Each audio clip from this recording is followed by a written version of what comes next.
అందరికీ నమస్కారం. ఎర్రమిరప సాగులో ప్రథమ స్థానంలో ఉన్న ఆంధ్రప్రదేశ్ ఆ సాగును ఇంకా పెంచనుంది. వివరాల్లోకి పోతే ఈ మధ్యనే కోనసీమను పర్యటించి వచ్చిన డిప్యూటీ సీఎం ఎర్రమిరప, గుమ్మడికాయ సాగు చేసే రైతులకి రుణమాఫీలు చేస్తామని, వారికి ప్రత్యేక రాయితీలు కూడా ఇస్తామని ప్రకటించారు. ఈ సందర్భంగా మాట్లాడుతూ ఆయన దిష్టి తీయడానికి తగినంత నాణ్యమైన ఎర్రమిరప, గుమ్మడికాయలను అత్యధికంగా సాగు చేయాలని రైతులకు విజ్ఞప్తి చేశారు. ప్రపంచమంతా సాంకేతికంగా ఎంతో ముందుకు పోతుంటే మనం కనీసం దిష్టి కూడా తీయలేని స్థాయిలో ఉన్నామని ఆయన ఎంతో వాపోయారు. దీన్ని అధిగమించాలంటే దిష్టిని ఒక పాఠ్యాంశంగా ప్రాథమిక విద్య నుంచే పిల్లలకి నేర్పించాలని ఆయన విద్యాశాఖ మంత్రిని కోరారు.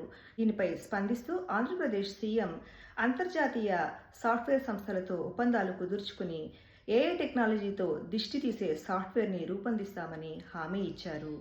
ఈ విషయంలో కేంద్రాన్ని సహాయం కోరగా ప్రధానమంత్రి ఈర్షా నిర్భర్ యోజన కింద అధికారంలో ఉన్న ఎమ్మెల్యేలందరికీ చాంతాడంత నల్లతాడును ఫ్రీగా సప్లై చేస్తామని కేంద్రం ప్రకటించింది. ఈ విషయం తెలుసుకున్న చైనా ఆల్రెడీ చాంతాడులా కనిపించే నైలాన్ తాడుని ఉత్పత్తి చేయడం ప్రారంభించింది. డిసెంబర్ ఆఖరి వారంలో జరగబోయే బుక్ ఫెయిర్లో 30 రోజుల్లో దిష్టి తీయడం ఎలా అనే పుస్తకాన్ని ఎక్కువ మంది పాఠకులు కొనుగోలు చేయనున్నారని పబ్లిషర్లు అంచనా వేస్తున్నారు.